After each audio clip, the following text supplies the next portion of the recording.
kaya balong masyadong define eh. Ito nung classification na ni art kay kite realize ko na itang nung makananuta mo mga kapampangan atin yung relationship kitang makananuta mong isip ito mo gawa kong obra makailan yung obra ako surreal lang pero aliwa naman ta surreal ng daling malala relo makailan pero timo itang makananuta magsalita timo itang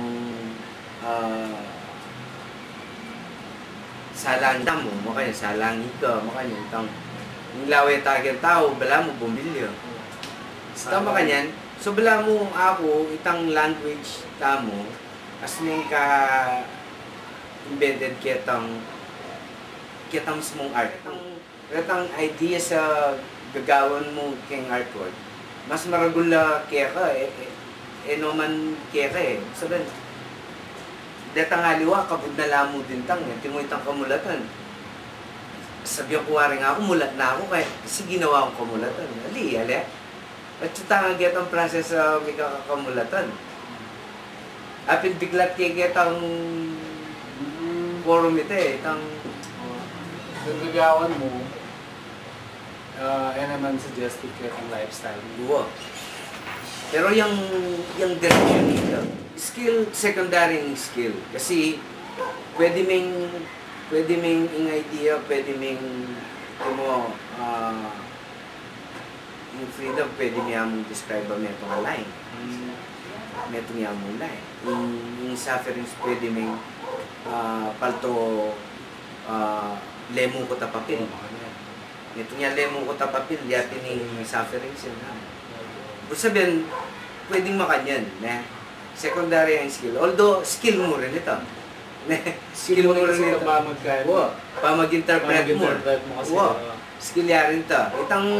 Itang pamag-render, itang pamag-drawing, makanyan ito. Actually, minsan may question ito yung artist nanong biyasa ka mag-drawing ng pong ali. Ako kasi ako masyadong biyasa. Pero ali naman requirement ito para requirement, di ba? At saka itang makanano kang isip talaga. Yung makanano may ngayon dyan itang exploration na ng tao sa biyangke, yapin itang kamulatan. Nung sa biyangke, in freedom, bagit ang King Freedom, describe King Freedom into visual form, ingakagit ko bugnulya.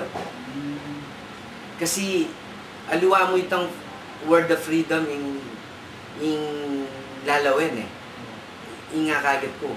Ingakagit ko itang responsibilidad na nitang ba't bisa ka maging libre?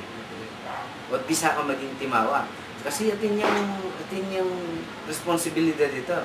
So nung i-visualize King Freedom, visualize kaya bilang buknol. Uling buknol, mag-represent siyang responsibility ang pong commitment. Uling ako may pa apong kailangan natin kang commitment kitang responsibilidad mo nung ka rin ka bisa maging libre. Ali mo itang libre ka, nyapin bisa ka maging libre, ali naman tang gawa mo yung buri mong gawan Baka ta apal to mo nung nanong ka talaga.